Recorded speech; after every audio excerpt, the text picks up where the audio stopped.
right. Exodus 4. And Moses answered and said, But behold, they will not believe me, nor hearken unto my voice. For they will say, The Lord hath not appeared unto thee. And the Lord said unto him, What is that in thine hand? And he said, A rod. And he said, Cast it on the ground. And he cast it on the ground, and it became a serpent. And Moses fled from before it. And the Lord said unto Moses, Put forth thine hand, and take it by the tail. And he put forth his hand, and caught it, and it became a rod in his hand, that they may believe that the Lord God is of their fathers, the God of Abraham, the God of Isaac, the God of Jacob, hath appeared unto thee.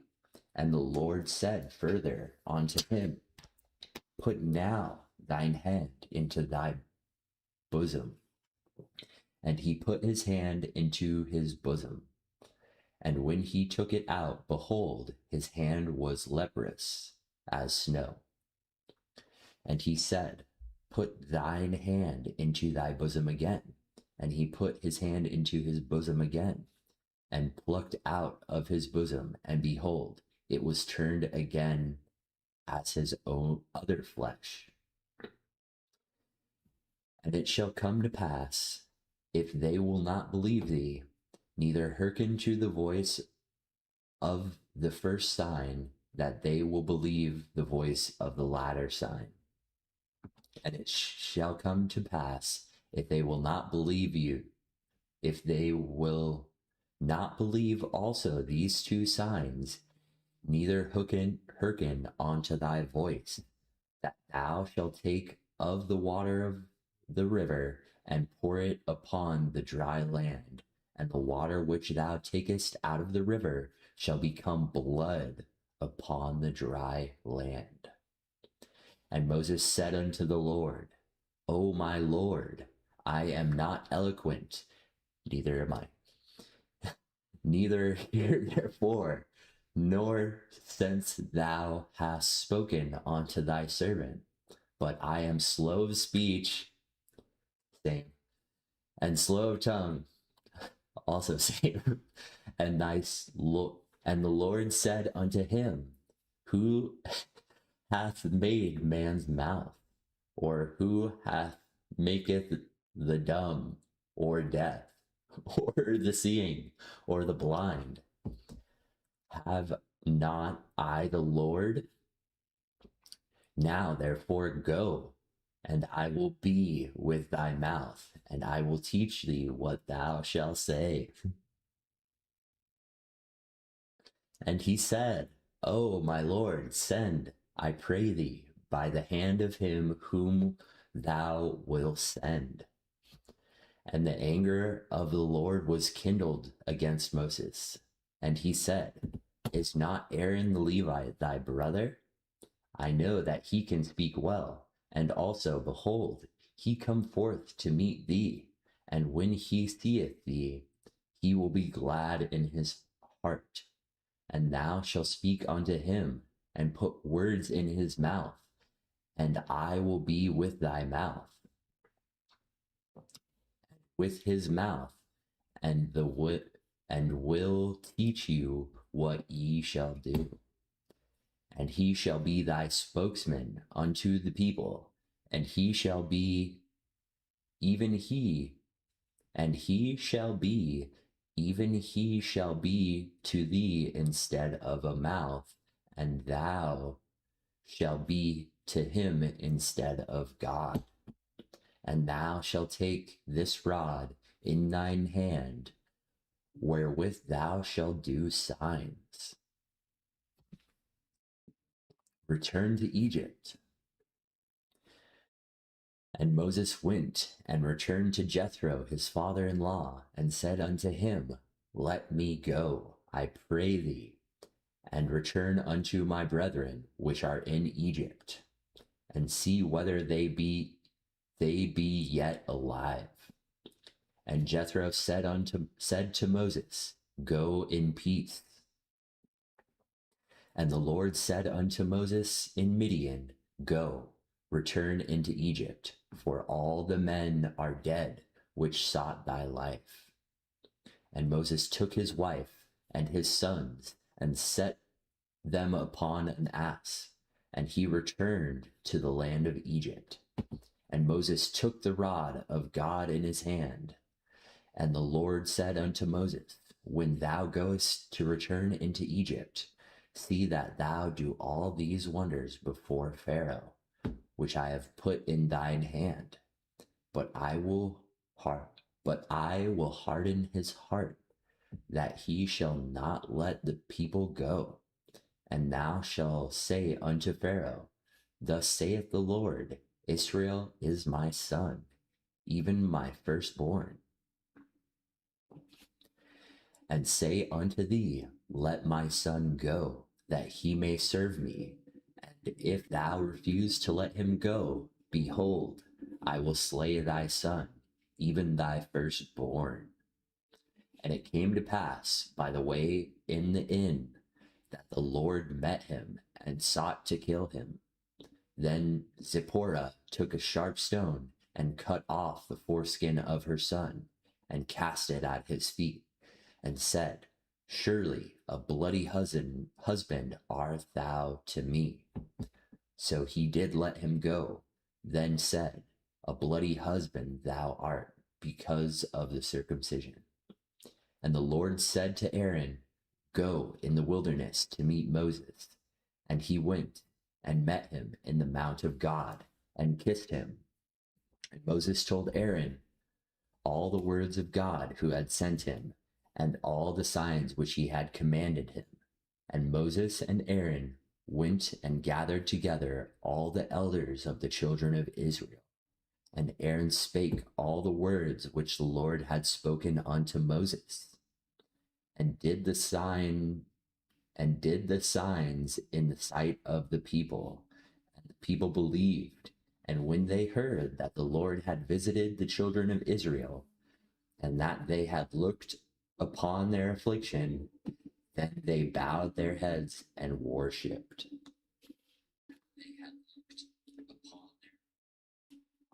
All right.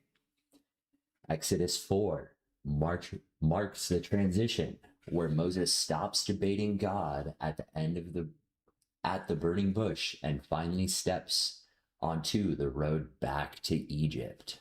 Hold on one second. I just got to confirm this is working properly.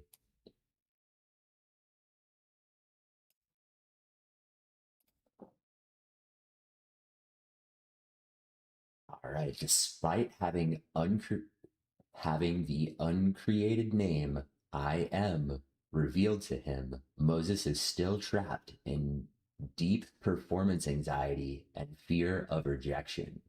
In this chapter, he fires off his final 3 objections, forcing God to equip him with staggering supernatural weaponry before he encounters a bizarre midnight assault on the road and reunites with his brother Aaron to spark a revolution.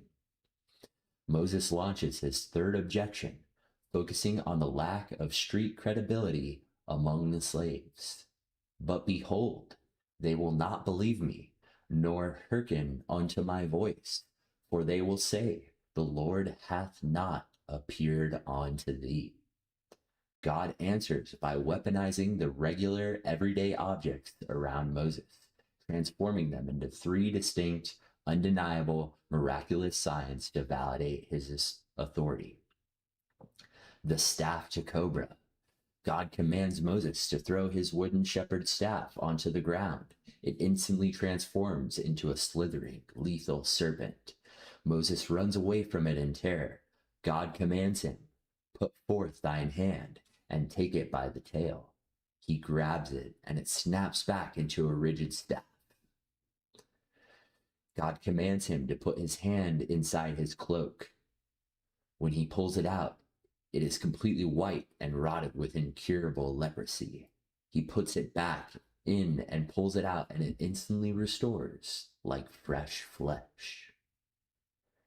If they still don't believe the first two signs, Moses is commanded to scoop up water from the Nile River and pour it on the dry ground. It will instantly transform into raw blood. These signs weren't random magical tricks. They were direct attacks on Egyptian theology. The cobra was the ultimate symbol of the pharaoh's sovereign imperial power worn on his crown.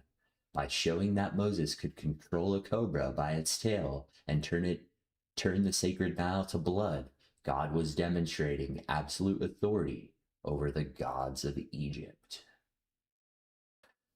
Completely out of logical argument, Moses resorts to self-deprecation for his fourth objection. Oh my Lord, I am not eloquent, but I am slow of speech and slow of tongue. God fires back with soaring rhetoric, reminder of his creative supremacy. Who hath made man's mouth? Who maketh the dumb or deaf or the seeing or the blind? Have not I the Lord? Now therefore go, and I will be with thy mouth. Then Moses drops his fifth and final line, exposing his true heart condition in verse 13. O my Lord, I send, I pray thee, by the hand of him who wilt thou send. Translation, please just send someone else. The text notes that the anger of the Lord was kindled against Moses. God refuses to let him out of the contract, but he accommodates his weakness by appointing his older brother Aaron the Levite to serve as his public relations executive and spokesman. He shall be thy spokesman unto the people, and thou shalt be to him instead of God. Moses walks back to his father-in-law Jethro's tent, secures his professional release, and packs his wife Zipporah and his two sons onto a donkey, and hits the trail for Egypt, holding the staff of God in his hand. As he travels, God drops a massive foundational theological warning about the coming psychological warfare with Pharaoh in verse 21. I will harden his heart, that he shall not let the people go. God explains that he is going to systematically reinforce Pharaoh's natural arrogance and stubbornness, setting up a definitive showcase of cosmic power. God commands Moses to deliver a brutal, high-stakes warning to the king. Israel is my son, even my firstborn. If thou refuse to let him go, behold, I will slay thy son, even thy firstborn. Verse 24 through 26 drops one of the most abrupt, bizarre, and terrifying events in the entire Pentateuch. As Moses stops for a night at a roadside inn, the Lord met him and sought to kill him. Why would God launch a lethal midnight assault against the very deliverer he spent the last two chapters recruiting? Because of a massive covenant violation. Moses was heading down to Egypt to demand that Pharaoh respect God's firstborn son, Israel. But Moses had completely failed to circumcise his own biological infant son, violating the blood covenant boundary line established back with Abraham in Genesis 17. He was living in unholy hypocrisy.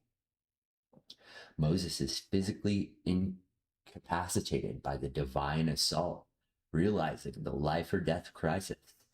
His Midianite wife, Zipporah, springs into action. Seizing a flint knife, Zipporah grabs a sharp, jagged piece of desert flint rock from their traveling gear. She immediately cuts off the foreskin of her son, instantly fulfilling the neglected Abrahamic covenant requirement. She touches the blood directly to Moses' feet, crying out, "Surely a bloody husband art thou to me. The text notes that God let Moses go. Zipporah's fierce, quick-witted intervention saves the delivered's life and cleanses the household before they step into the theater of war. While a crisis is resolving in the desert, God speaks to Aaron down in Egypt, ordering him to march east to the wilderness to meet his brother. The two brothers collide at Mount Horeb, embracing and kissing. Moses pours out the entire supernatural narrative, the burning bush, the uncreated name, the commission, and the signs. They march side by side into the slave camps of Goshen. Aaron takes the microphone and preaches the word of Yahweh to assemble the elders of Israel, while Moses executes the three miraculous signs, the cobra staff, the leprous hand, and the turned Nile water directly before their eyes. Verse 31 drops the victorious closing note of the chapter. And the people believed, and when they heard that the Lord had visited the children of Israel, and that they had looked upon their affliction, they then bowed their heads and worshipped. For a brief, beautiful moment, the slaves are filled with a roaring faith of hope. The elders are united, the leadership is secured, and the signs have worked flawlessly. The stage is now perfectly set for chapter 5, where Moses and Aaron will finally walk through the gold-plated doors of the imperial palace to challenge the absolute monarch of the superpower world face to face.